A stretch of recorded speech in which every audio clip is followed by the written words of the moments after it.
बुद्धि को अपना गुलाम बना लो, जीत निश्चित होगी। ऐसा गौतम बुद्ध ने कई सालों पहले अपने शिष्यों को क्यों कहा था? इसके पीछे का रहस्य क्या है? तो इसके बारे में ही हम आज के इस वीडियो में कहानी के माध्यम से जानेंगे। तो उस कहानी की शुरुआत करते हैं। दोस्तों, क्या आप जैसा बनना चाहते हैं वैसा नहीं बन पा रहे हैं, या जो आप चाहते हैं अगर वो नहीं हो रहा है, तो आज की यह कहानी आपके लिए ही है। दोस्तों, इस कहानी को ध्यान से अंत तक जरूर सुनिए।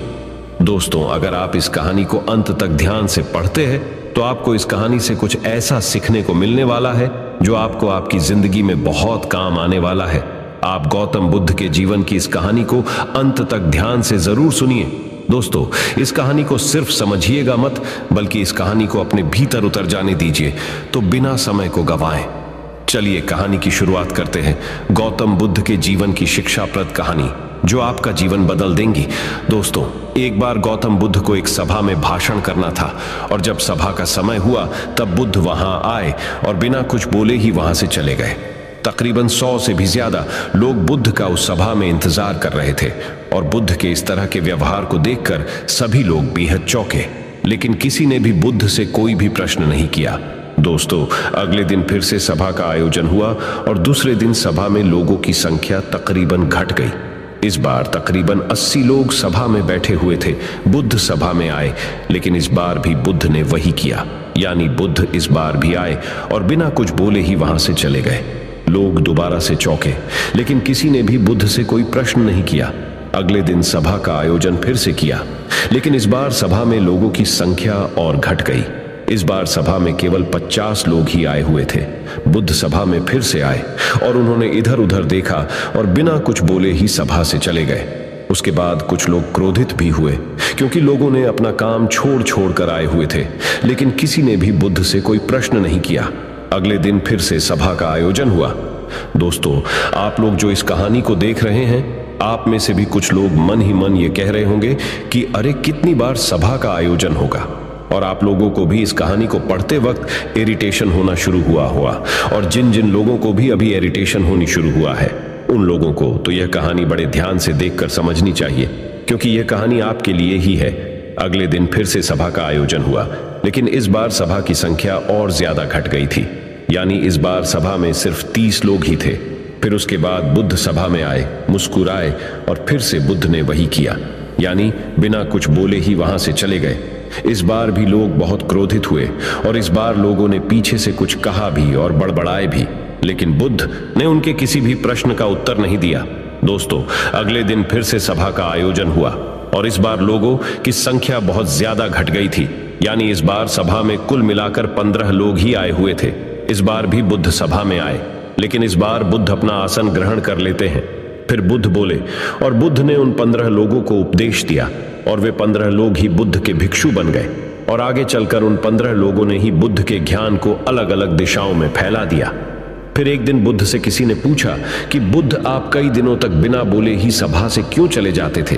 फिर बुद्ध कहते हैं कि मैं उन लोगों को खोज रहा था जो लायक थे, यानी कि पहले दिन 100 से भी ज्यादा लोग आए हुए थे, उसमें से ज्यादातर लोग सिर्फ आए हुए थे। उन्हें मेरे उपदेश से कोई भी मतलब नहीं था, वे बस आ गए थे। और उसमें से ज्यादातर लोग सिर्फ देखने और सुनने आए हुए थे कि सभा में क्या होता है। वे मेरे काम के लोग नहीं थे, क्योंकि वे लोग मेरे ज्ञान को औरों तक नहीं पहुंचा सकते थे।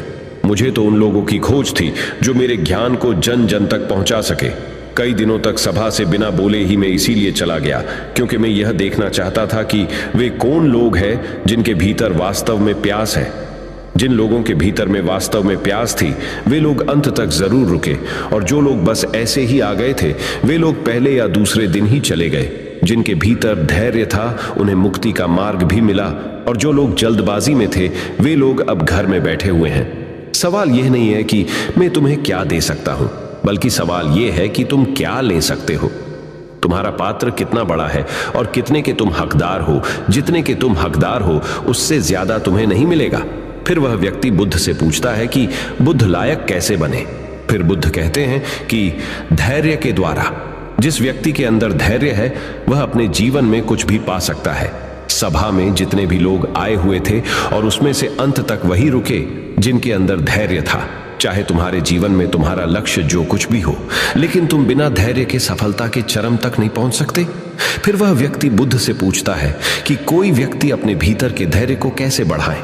इस पर गौतम बुद्ध कहते हैं कि निरंतर अभ्यास के द्वारा हम अपने भीतर के धैर्य को बढ़ा सकते हैं। जैसे कोई व्यक्ति जब ध्यान करना शुरू कर देता है तो उसका मन उसके सामने कई सारे अड़चने लाता है, लेकिन उसका धैर्य उसे एक दिन उसके लक्ष्य तक जरूर पहुंचा देता है। फिर वह व्यक्ति बुद्ध से कहता है कि मैं समझ गया, बुद्ध मैं समझ गया, यानी मुझे धैर्य के साथ निरंतर अभ्यास करने की आवश्यकता है।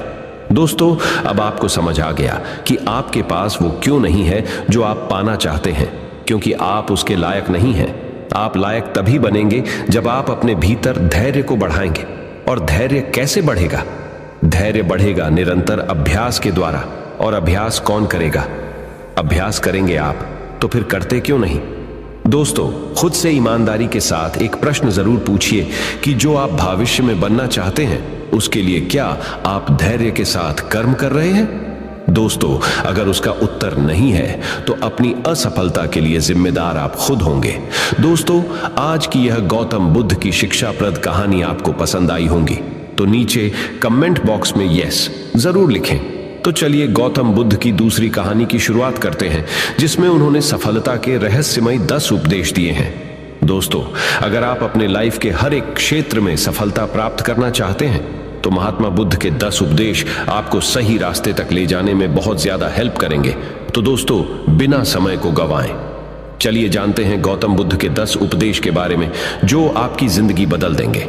दोस्तों, अगर आप इस वीडियो को अंत तक ध्यान से देखते हैं तो आपको सफलता दिलाने वाले महात्मा बुद्ध के 10 उपदेश जानने को मिलने वाले हैं जो आपको आपकी जिंदगी में बहुत काम आने वाले हैं। इसलिए इस वीडियो को अंत तक अवश्य देखिए। गौतम बुद्ध के 10 उपदेश जो आपका जीवन बदल देंगे। पहला उपदेश, जो मनुष्य के भीतर लगातार चलता रहता है वही उसके जीवन में घटता रहता है। दोस्तों, अगर किसी व्यक्ति के भीतर हर समय काम वासना चलती रहती है तो उसके जीवन में काम वासना ही घटित होगी। यदि किसी के भीतर हर समय धन के विचार चलते रहते हैं तो उसके जीवन में धन ही घटित होगा। और यदि किसी व्यक्ति के भीतर हर समय अपने जीवन को बदलने की इच्छा उठती रहती है तो उसका जीवन भविष्य में जरूर बदल जाएगा जैसा उसने चाहा था। दूसरा उपदेश, निडर होकर आगे बढ़े। दोस्तों, केवल 2 गलतियां हैं जिसकी वजह से इंसान सफल नहीं हो पाता या सत्य को प्राप्त नहीं कर पाता है। पहली, शुरुआत न करना और दूसरी, सागर तय न करना। दोस्तों, ये बात उन 2 तरह के लोगों को दिखाती है जो अपने कारण से ही मंजिल तक नहीं पहुंच पाते हैं। पहले वो जो भाग्यवारी नजरिया रखते हैं और दूसरे वो जो मुश्किलों से घबराकर अपने काम को अधूरा छोड़ देते हैं। दोस्तों, अगर आपको अपनी लाइफ में आगे बढ़कर सफलता को प्राप्त करना है तो आपको इन दोनों तरह के लोगों से बहुत दूर रहना होगा और अपने आप में एक पॉजिटिव इंसान बन जाइए। आगे बढ़िए और किसी भी काम की शुरुआत कीजिए और जिस काम की भी आप शुरुआत करो उसे आप पूरा करने की कोशिश कीजिए, फिर सफलता आपको जरूर मिल जाएगी। दोस्तों, अब जानते हैं महात्मा बुद्ध के तीसरे उपदेश के बारे में। तीसरा उपदेश, मेहनत के बिना कुछ नहीं। दोस्तों, आलसपन और कामचोरी आपको बर्बादी की ओर ले जाने वाला एक छोटा सा रास्ता है, जबकि मेहनत अच्छा और खुशहाल जीवन जीने का एकमात्र तरीका है। मूर्ख लोग बेकार हैं और बुद्धिमान लोग मेहनती हैं। अगर आपको अपनी लाइफ में आगे बढ़ना है तो आपको मेहनत करनी होगी। दोस्तों, मूर्खों की तरह बैठे बैठे कुछ भी नहीं मिलता है और सुनने से कुछ नहीं होता। अगर आपको अपनी लाइफ में आगे बढ़ना है तो आपको उस पर एक्शन लेना बहुत जरूरी पड़ता है। इसीलिए बुद्ध ने कहा है, मेहनत करो, क्योंकि मेहनत के बिना कुछ नहीं होता है। बुद्ध का चौथा उपदेश, खुश रहना है तो अच्छा सोचिए। दोस्तों, बुद्ध ने कहा है कि जैसा हम सोचते हैं ठीक वैसा ही हम बन जाते हैं। जब मन शुद्ध होता है तब प्रसन्नता हमारा ऐसा पीछा करती है जैसे कि हमारी परछाई हमारा पीछा नहीं छोड़ती है। इसीलिए इंसान को हमेशा सकारात्मक बातें सोचनी चाहिए ताकि हर कठिन से भी कठिन परिस्थिति में वो आशा की किरण ढूंढ सके और अपनी लाइफ में खुश रह सके। सोच व्यक्ति के जीवन को बना भी सकती है और बिगाड़ भी सकती है, क्योंकि दोस्तों, जैसा व्यक्ति सोचता है वैसा ही वह बनता चला जाता है। आपकी सोच का निर्माण होता है आपकी 5 इंद्रियों के द्वारा, और वो 5 इंद्रिय है आंख, कान, नाक, जीभ और त्वचा। जैसी भी जानकारी आप इन 5 इंद्रियों के द्वारा अपने अंदर लेते हैं वैसे ही आपकी सोच बन जाती है, और जैसी आपकी सोच बनती है वैसा ही आपका जीवन बन जाता है। इसीलिए अगर आप खुश रहना चाहते हो तो अच्छा सोचिए। बुद्ध का 5वां उपदेश, वर्तमान में जिए। दोस्तों, महात्मा बुद्ध ने कहा है कि अपने आज में जिए और भविष्य का सपना मत देखिए। अपने मन को हमेशा वर्तमान क्षण पर केंद्रित करें, क्योंकि यही एक रास्ता है अपने दुख और चिंताओं से मुक्ति पाने का, और यही तरीका आपको शांति की ओर ले जा सकता है। दोस्तों, ये सभी बातें हम सब पर लागू होती है, क्योंकि अक्सर हम अपनी बुरी आदतों का रोना रोते हैं या बेहतर भविष्य की कामना करते हैं, जिसके वजह से हम परेशान हो जाते हैं और उसके वजह से हम अपना आज खराब कर लेते हैं, जबकि आज ही सत्य है। दोस्तों, अगर हम अपना आज सुधार लेते हैं तो हमारा आने वाला कल अपने आप ठीक हो जाएगा, और हमें जिस चीज में खुशी चाहिए उसे हम आज ही के समय में पा लेंगे। छठा बुद्ध का उपदेश, शांति से रहना है तो शांति रहने दो। दोस्तों, बुद्ध ने कहा है कि जो आपको प्राप्त हुआ है उसकी तारीफ ना करें और ना ही दूसरों से ईर्ष्या करें। जो लोग दूसरों से ईर्ष्या करते हैं वे लोग मन ही मन शांति कभी प्राप्त नहीं करते, या इसलिए खुद भी खुश रहिए और दूसरों को भी खुश रहने दें। दोस्तों, जो इंसान दूसरों से नफरत करता है वो कभी भी खुश नहीं रह सकता है और उसकी जिंदगी में कभी भी खुशी नहीं आती है। इसीलिए अगर आपको खुश रहना है तो आप दूसरों को शांति से रहने दें। बुद्ध का 7वां उपदेश, अच्छी संगत में रहे। दोस्तों, बुद्ध ने कहा है कि एक जंगली जानवर के मुकाबले एक कपटी और बुरा मित्र ज्यादा खतरनाक होता है। एक जंगली जानवर सिर्फ आपके शरीर को घाव कर सकता है, लेकिन एक बुरा मित्र आपके मन पर घाव कर सकता है। इसीलिए इंसान के सामाजिक और मानसिक विकास के लिए उसके आसपास के वातावरण पर जोर दिया जाता है। जैसी आपकी संगति होगी ठीक वैसे आप बनते जाएंगे। जैसी संगति में हम रहेंगे वैसा हमारा व्यवहार होगा और वैसी ही हमारी जिंदगी बनेगी। इसीलिए बुद्ध ने कहा है कि हमेशा अच्छी संगत में रहे, ना कि बुरी संगत में। बुद्ध का 8वां उपदेश, अपने मन को नियंत्रित करें। दोस्तों, बुद्ध ने कहा है कि ना ही संसार बुरा है और ना ही संन्यास बुरा है। अगर कुछ बुरा है तो वो है व्यक्ति का विचलित मन, जो उसे कहीं टिकने नहीं देता है। इसीलिए हमें हर क्षण अपने मन को समझने का प्रयास करना चाहिए। दोस्तों, जो लोग अक्सर थका हुआ महसूस करते हैं उन्हें मैं बताना चाहता हूं कि आपकी थकावट का कारण यही है कि आपके मन में अनगिनत विचार चल रहे हैं, जो कि आपके शरीर की ऊर्जा को खत्म कर रहे हैं। बुद्ध का 9वां उपदेश, व्यक्ति को व्यभिचार नहीं करना चाहिए। दोस्तों, बुद्ध ने कहा है कि व्यक्ति को व्यभिचार नहीं करना चाहिए, क्योंकि व्यभिचार व्यक्ति को उसकी ही नजरों में छोटा बनाता है और छोटा व्यक्ति कभी भी कुछ बड़ा हासिल नहीं कर सकता। बुद्ध का 10वां उपदेश, क्रोध अग्नि के समान है। दोस्तों, बुद्ध ने कहा है कि क्रोध अग्नि के समान है। व्यक्ति उसे बुझाना तो चाहता है, लेकिन वह उसमें सूखी लकड़ियां डालता है, जिसके कारण वह बुझने के बजाय और भी ज्यादा बढ़ता है। यदि आप अपने क्रोध को खत्म करना चाहते हो तो उसे भोजन देना बंद कर देना होगा। दोस्तों, क्रोध का भोजन है बेवजह की इच्छाएं, अहंकार और जागरूकता की कमी और नासमझी। यदि आप क्रोध को ये सभी भोजन नहीं दोगे तो आपको क्रोध कभी नहीं आएगा। दोस्तों, ये थे वो गौतम बुद्ध के द्वारा दिए उपदेश। आप सभी को कैसे लगे नीचे कमेंट बॉक्स कमेंट करके जरूर बताएं। तो चलिए दोस्तों, अब हम गौतम बुद्ध से जानेंगे दुखों से मुक्ति कैसे पाएं। उसके ऊपर एक प्रेरणादायक कहानी हम आपको अभी सुनाएंगे। तो चलिए उस कहानी की शुरुआत करते हैं। दुखों से मुक्ति की प्रेरणादायक कहानी। दोस्तों, एक बार पहाड़ों के बीच बसे एक छोटे से गांव में प्रिया नाम की एक महिला रहती थी। प्रिया ने अपने जीवन में बहुत दुखों का अनुभव किया था। उसने कम उम्र में अपने माता पिता को खो दिया था और एक ऐसे व्यक्ति से शादी कर ली थी जो उससे प्यार नहीं करता। प्रिया का पति शराबी था और अक्सर उसे शारीरिक और भावनात्मक रूप से प्रताड़ित करता था। प्रिया ने कई वर्षों तक इस दर्द को सहा था। एक दिन वह इसे सहन नहीं कर सकी और उसने यह फैसला किया कि वह उस दुख से मुक्त होना चाहती है जिसने इतने लंबे समय तक उसके जीवन को त्रस्त कर रखा था।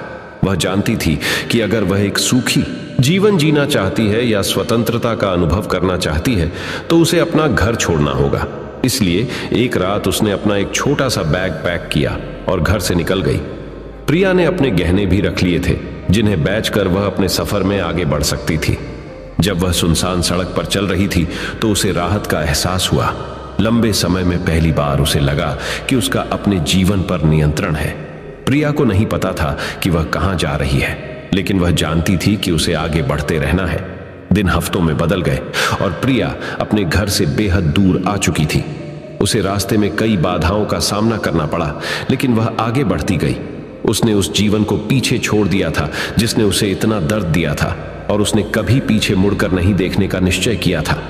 चलते चलते प्रिया की मुलाकात एक वृद्ध आरशी से हुई, जो नदी के किनारे एक छोटी सी झोपड़ी में रहते थे। प्रिया ने राशि से पूछा कि क्या वह उस दुख से मुक्ति पाने में उसकी मदद कर सकते हैं जिसने उसके जीवन को बर्बाद कर दिया था।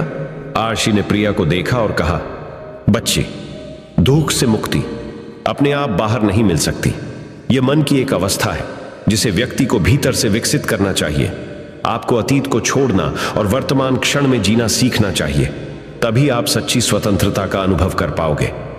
प्रिया ने आरशी की बातों को ध्यान से सुना और उसने महसूस किया कि वह बहुत लंबे समय से अपने अतीत को पकड़े हुए थी, इसीलिए उसका दर्द कम नहीं हो पा रहा था। उसने आरशी को धन्यवाद दिया और अपनी यात्रा जारी रखी। चलते चलते प्रिया ने राशि की शिक्षाओं का अभ्यास करना शुरू कर दिया। उसने अतीत को जाने देना शुरू किया और वर्तमान क्षण पर ध्यान केंद्रित किया। फिर उसे जीवन की साधारण चीजों में भी खुशी मिलने लगी।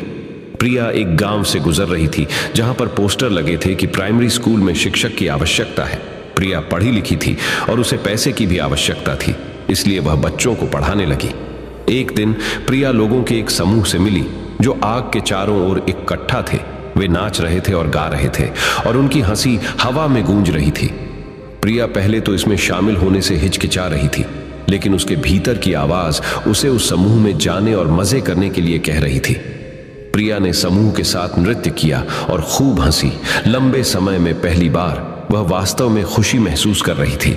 उसने महसूस किया कि खुशी कोई ऐसी चीज नहीं है जो खुद के बाहर पाई जा सकती है, बल्कि मन की एक अवस्था है जिसे व्यक्ति को भीतर से विकसित करना होता है। प्रिया को अब दुख से मुक्ति मिल गई थी। अब वह बच्चों को पढ़ाती और अपने अनुभव का उपयोग दूसरों को खुशी का रास्ता खोजने में मदद करने के लिए करती। तो दोस्तों, इस कहानी से हमें यह सीखने को मिलता है कि खुशी कोई ऐसी चीज नहीं है जो खुद के बाहर पाई जा सकती है, बल्कि मन की एक अवस्था है जिसे व्यक्ति को भीतर से विकसित करना होता है। दोस्तों, अगर आपको यह कहानी पसंद आई होगी और आपके लिए उपयोगी साबित हुई होगी, तो इस कहानी को अपने दोस्तों के साथ अवश्य शेयर कीजिए। साथ ही हमारे साथ ऐसे ही जुड़े रहें। तो चलिए बढ़ते हैं हमारे गौतम बुद्ध की अगली कहानी की तरफ, जो कि आपको जिंदगी की बहुत अच्छी सीख देने वाली है। तो चलिए शुरू करते हैं गौतम बुद्ध की शिक्षाप्रद कहानी। गौतम बुद्ध की शिक्षाप्रद कहानी। दोस्तों, एक बार गौतम बुद्ध अपने भिक्षुओं के साथ एक वृक्ष के नीचे बैठ विश्राम कर रहे थे। उस वृक्ष की छाव में बुद्ध अपने भिक्षुओं की जिज्ञासा दूर कर रहे थे। बुद्ध के सभी भिक्षु एक एक करके उनसे प्रश्न पूछ रहे थे और गौतम बुद्ध उनके प्रश्नों के उत्तर दे रहे थे।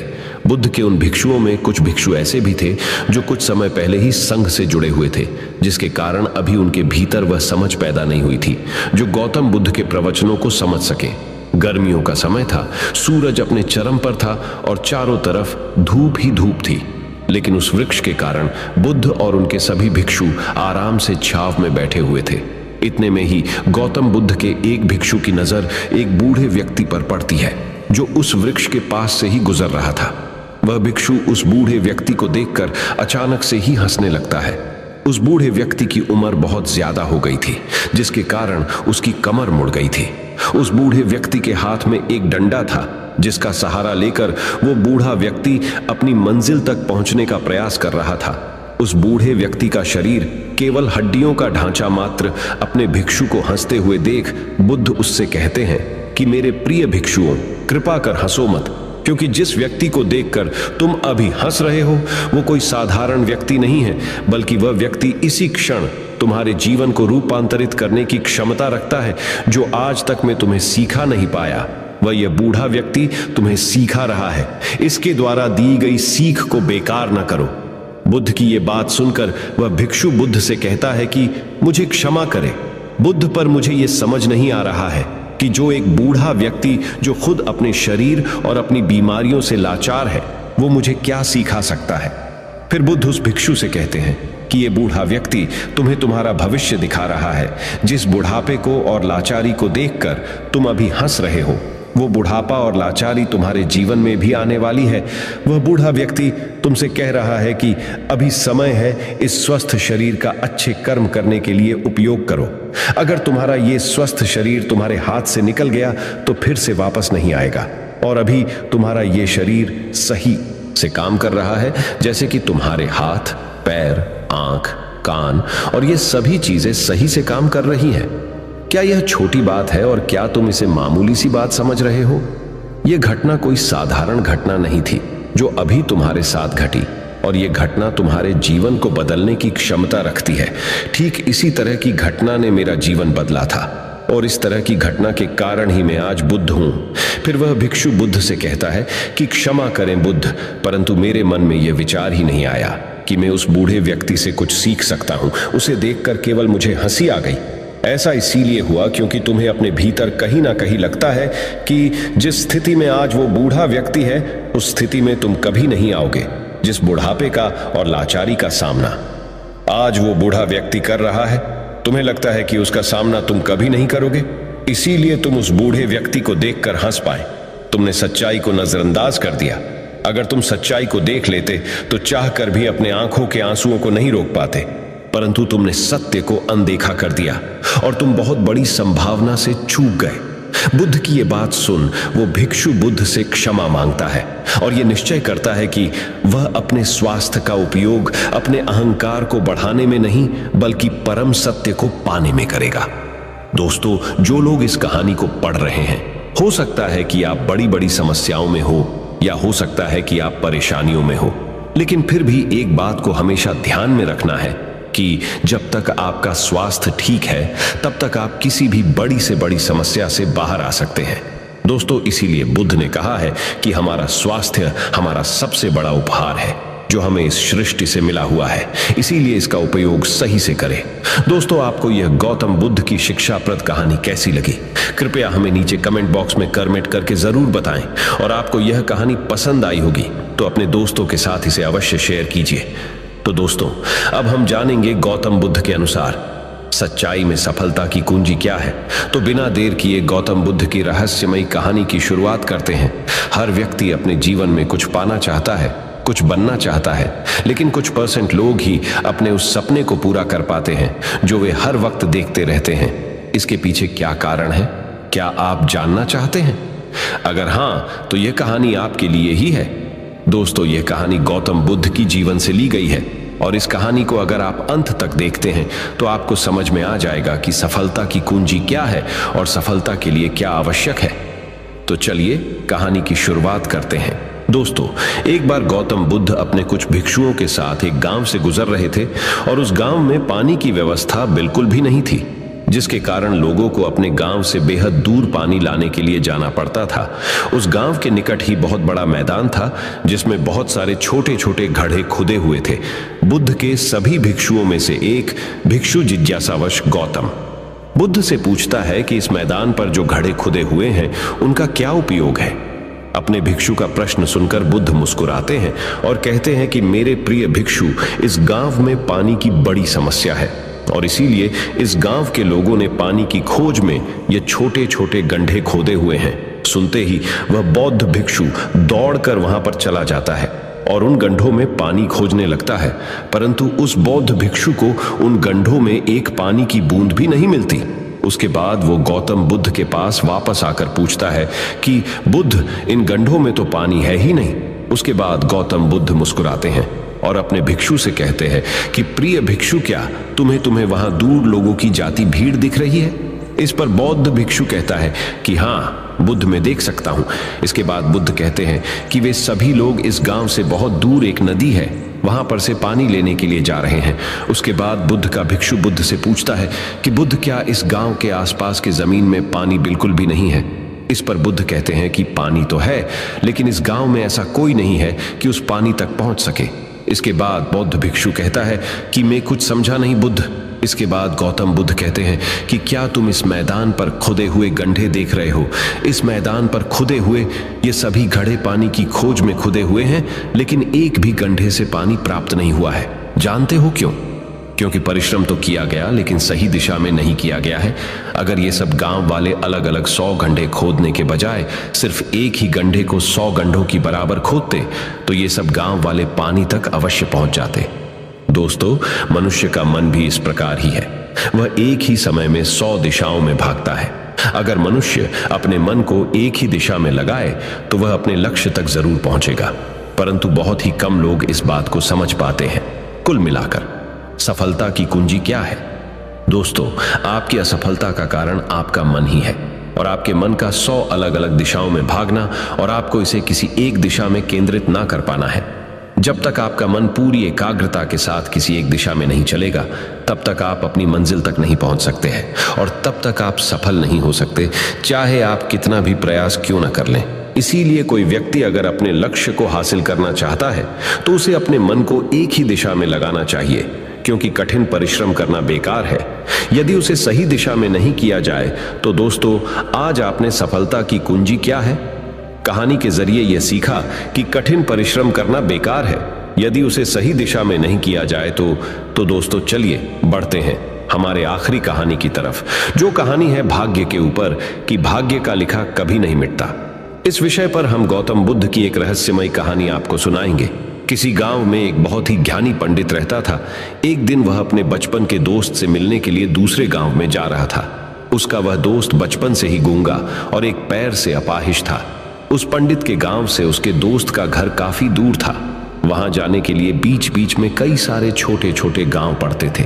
पंडित रास्ते में अपनी धुन में चला जा रहा था। चलते चलते उसकी मुलाकात एक व्यक्ति से होती है। वह भी पंडित के साथ चलने लगता है। उस आदमी को देखकर पंडित बहुत खुश हो जाता है। उसने सोचा, चलो अच्छा हुआ, साथ साथ चलने से उसका सफर आसानी से कट जाएगा। बात की शुरुआत करने के लिए उस पंडित ने उस व्यक्ति से उसका नाम पूछा तो उसने अपना नाम धर्मराज बताया। पंडित को यह नाम कुछ अजीब सा लगा, लेकिन उसने नाम के विषय में कुछ और पूछना उचित नहीं समझा। दोनों धीरे धीरे साथ में चल रहे थे। तभी रास्ते में एक गांव आता है। गांव का प्रवेश द्वार आते ही धर्मराज ने पंडित से कहा, तुम आगे चलो, मुझे इस गांव में एक काम है, मैं तुमसे आगे मिलता हूं। पंडित ने कहा ठीक है। वह आगे के रास्ते पे चला जाता है। कुछ देर बाद उस गांव में खबर फैली कि एक व्यक्ति को सांड ने अपनी सींग में फंसाकर मार दिया है। जैसे ही सांड ने उस व्यक्ति को मारा, ठीक कुछ ही देर में धर्मराज पंडित के पास आ गया। फिर दोनों चलना शुरू कर देते हैं और चलते चलते एक दूसरे गांव के द्वार पर पहुंच जाते हैं। उस गांव के बाहर एक बड़ा और विशाल मंदिर बना हुआ था। वहां पर आराम करने की सुविधा काफी बढ़िया लग रही थी। पंडित के दोस्त का घर अभी वहां से बहुत दूर था और रात भी होने वाली थी। तो पंडित ने धर्मराज से कहा, रात होने वाली है, पूरे दिन चलते चलते थक भी चुके हैं और भूख भी लग रही है, तो यहाँ पर भोजन करके यहीं पर हम विश्राम कर लेते हैं, फिर सुबह के समय आराम से आगे की यात्रा जारी करेंगे। धर्मराज ने कहा ठीक है, मुझे इस गांव में किसी को कुछ जरूरी सामान देने जाना है, तुम भोजन करके आराम करो, मैं बाद में आकर भोजन कर लूंगा। इतना कहकर वह वहां से चला जाता है। लेकिन उसके जाते ही कुछ ही देर बाद धुआं उठता हुआ दिखाई देता है और देखते ही देखते पूरे गांव में आग लग जाती है। पंडित ने हैरानी से सोचा कि यह धर्मराज जहां भी जाता है वहां कोई ना कोई अनहोनी जरूर हो जाती है, कुछ तो गड़बड़ है इस व्यक्ति में। लेकिन पंडित ने रात्रि में धर्मराज से कुछ भी पूछना उचित नहीं समझा। सुबह होते ही दोनों फिर से अपनी यात्रा शुरू कर देते हैं। कुछ देर चलने के बाद रास्ते में फिर से एक गांव आता है। धर्मराज ने फिर पंडित से कहा, आप आगे चलिए, मुझे इस गांव में अपने मित्र से मिलने जाना है, मैं अपने दोस्त से मिलने के बाद आगे रास्ते में मिलूंगा। यह कहकर धर्मराज वहां से चला गया। लेकिन पंडित इस बार आगे नहीं गया, वहीं खड़ा होकर धर्मराज को देखता रहा कि वह कहां जा रहा है और क्या करता है। तभी थोड़ी देर बाद लोगों की आवाज सुनाई देने लगी कि एक व्यक्ति को सांप ने काट लिया है और उसकी मृत्यु हो गई है। ठीक उसी समय धर्मराज फिर पंडित के पास पहुंच गया, लेकिन इस बार पंडित से रहा नहीं गया और उसने धर्मराज से पूछ ही लिया कि तुम जिस भी गांव में जाते हो वहां कोई ना कोई अनहोनी जरूर हो जाती है, क्या तुम मुझे बता सकते हो यह ऐसा क्यों हो रहा है?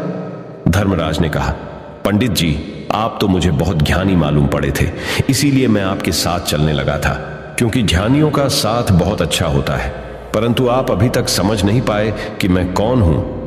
पंडित ने कहा, मैं समझ गया हूं, लेकिन मुझे कुछ शंका है, अगर आप ही अपना उपयुक्त परिचय दे दें तो मेरे लिए आसानी होगी। तब धर्मराज ने जवाब दिया कि मैं यमदूत हूं और यमराज की आज्ञा से उन लोगों के प्राण हरण करता हूं जिनकी उम्र पूरी हो चुकी है। हालांकि पंडित को पहले से ही इस बात की आशंका थी, फिर भी धर्मराज के मुंह से ये बातें सुनकर वह घबरा गया। लेकिन वह हिम्मत करके पूछता है कि अगर तुम सच में यमदूत हो तो मुझे बताओ, अगली मृत्यु किसकी है? धर्मराज ने जवाब दिया, अगली मृत्यु तुम्हारे उसी मित्र की है जिससे तुम मिलने जा रहे हो, और उसकी मृत्यु का कारण भी तुम ही बनोगे।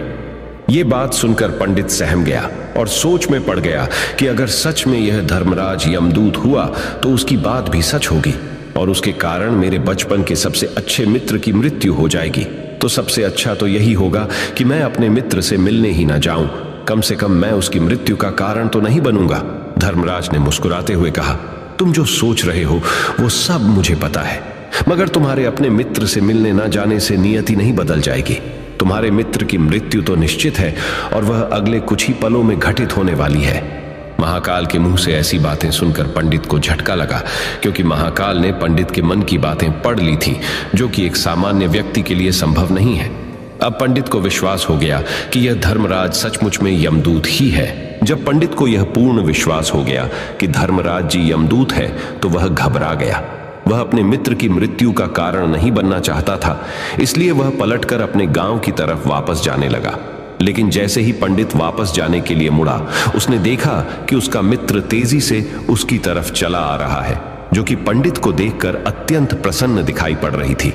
अपने मित्र के आने की गति को देखकर पंडित को ऐसा लगा कि जैसे उसका मित्र काफी देर से उसका ही पीछा कर रहा है, लेकिन वह बचपन से ही गूंगा था और एक पैर से लंगड़ा भी था, इसलिए ना तो वह पंडित को आवाज देकर रोक पाया था और ना ही उस तक पहुंच पा रहा था।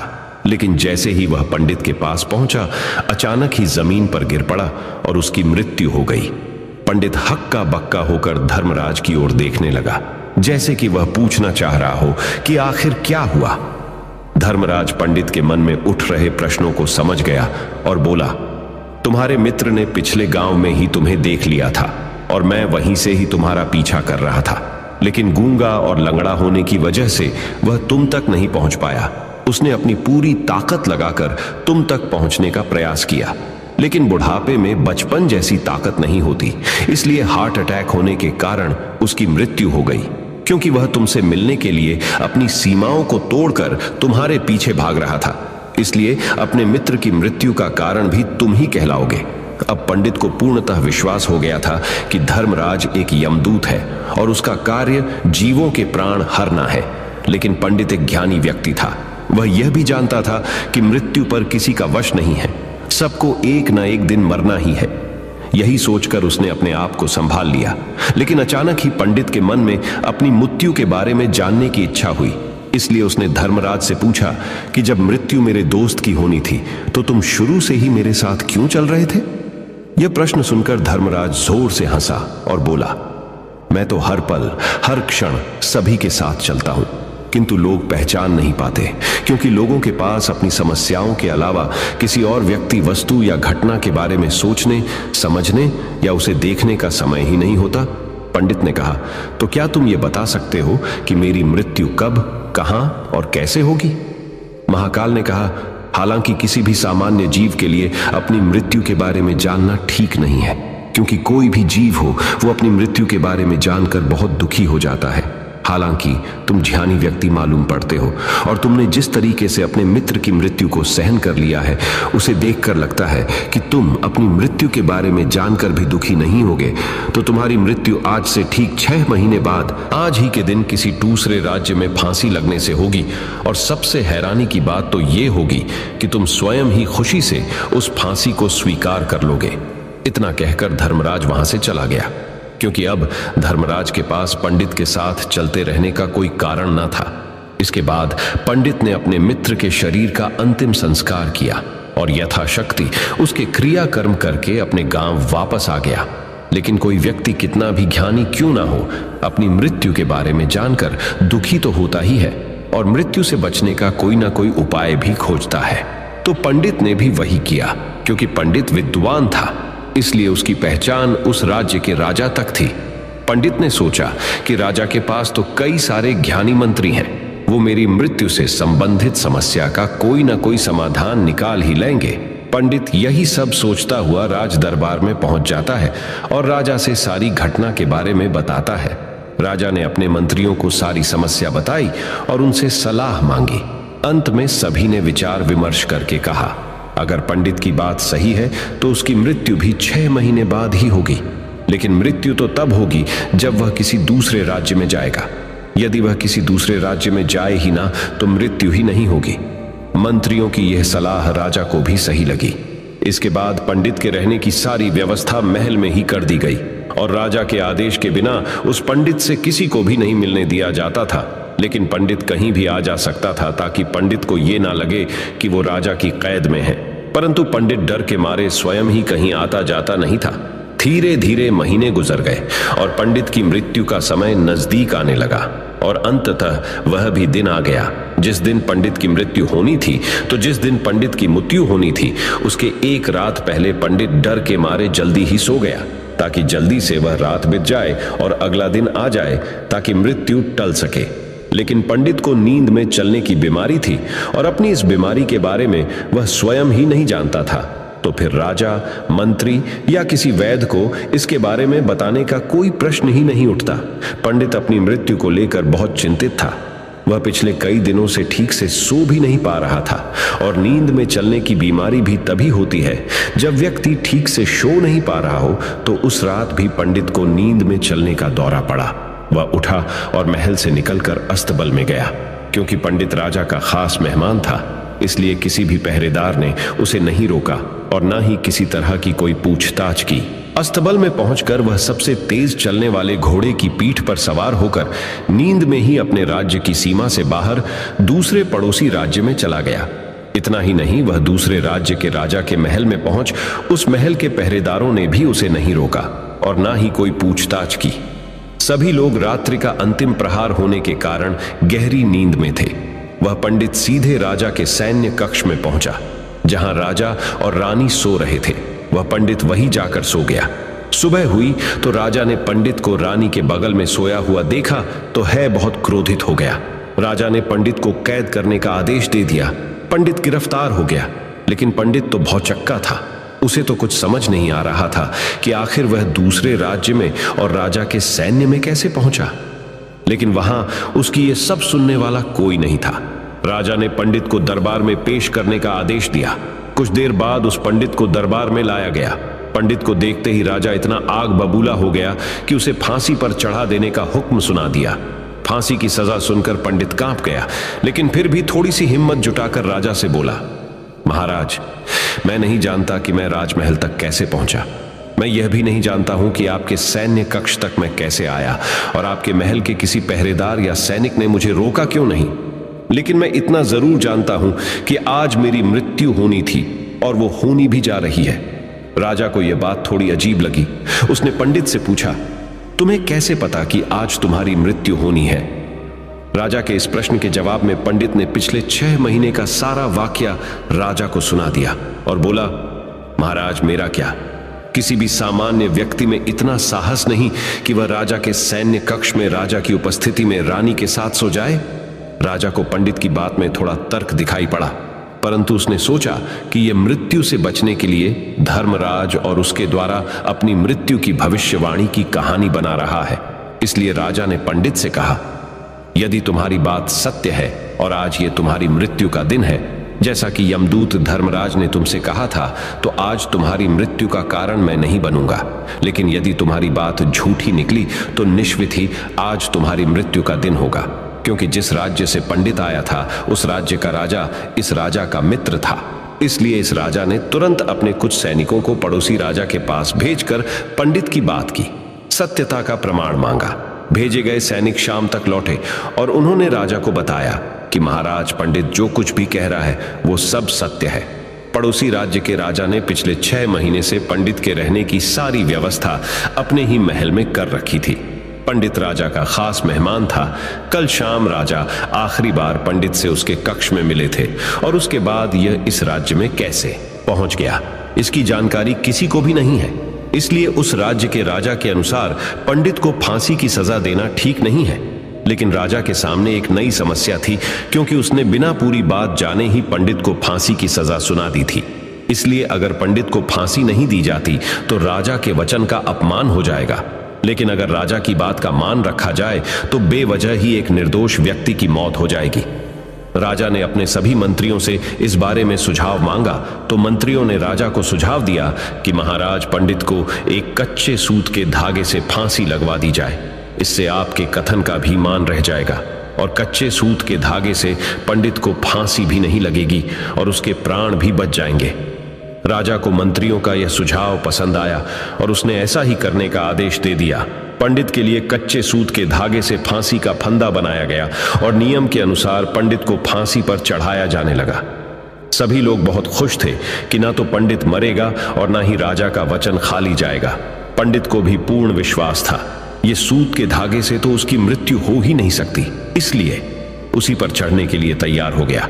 जैसा कि धर्मराज ने भविष्यवाणी की थी कि तुम खुद ही अपनी फांसी को स्वीकार करोगे। लेकिन जैसे ही पंडित को फांसी दी गई, सूत का धागा तो टूट गया, लेकिन टूटने से पहले उसने अपना काम कर दिया था। पंडित के गले की एक नस सूत के धागे के झटके से कट चुकी थी और पंडित जमीन पर पड़ा तड़प रहा था। उसी पल उसके गले से खून की फुहार निकल रही थी और देखते ही देखते पंडित का शरीर पूरी तरह से शांत हो गया। सभी लोग आश्चर्यचकित थे और पंडित को मरता हुआ देख रहे थे। किसी को विश्वास नहीं हो रहा था कि कच्चे सूत के धागे से भी किसी इंसान की मृत्यु हो सकती है। लेकिन घटना तो घट चुकी थी। नियति ने अपना काम कर दिया था और धर्मराज की भविष्यवाणी सच हो चुकी थी। श्रीमद् भागवत गीता में भगवान श्री कृष्ण ने कहा है, जो होना होता है वो होकर ही रहता है। हम चाहे कितनी ही सावधानी बरतें, कितना ही उपाय कर लें, लेकिन घटना और घटना की पूरी प्रणाली पहले से ही तय होती है, जिसे हम थोड़ा सा भी इधर उधर नहीं कर सकते हैं। दोस्तों, शायद इसीलिए ईश्वर ने हमें भविष्य जानने की क्षमता नहीं दी है, ताकि हम अपने जीवन को ज्यादा बेहतर तरीके से जी सकें। और यही बात उस पंडित पर भी लागू होती है। अगर पंडित ने महाकाल से अपनी मृत्यु के बारे में ना पूछा होता तो 6 महीने तक राजा के महल में कैद रहकर डर डर कर जीने की बजाय ज्यादा बेहतर जीवन जीता। तो दोस्तों, उम्मीद करता हूं आपको इस कहानी से एक अच्छी सीख मिली होगी। ये कहानी आपको कैसी लगी हमें कमेंट बॉक्स में कमेंट करके जरूर बताएं और इस वीडियो को अपने दोस्तों के साथ जरूर शेयर करें ताकि उन्हें भी इस कहानी से कुछ सीखने को मिल सके। धन्यवाद। नमो बुद्धाय।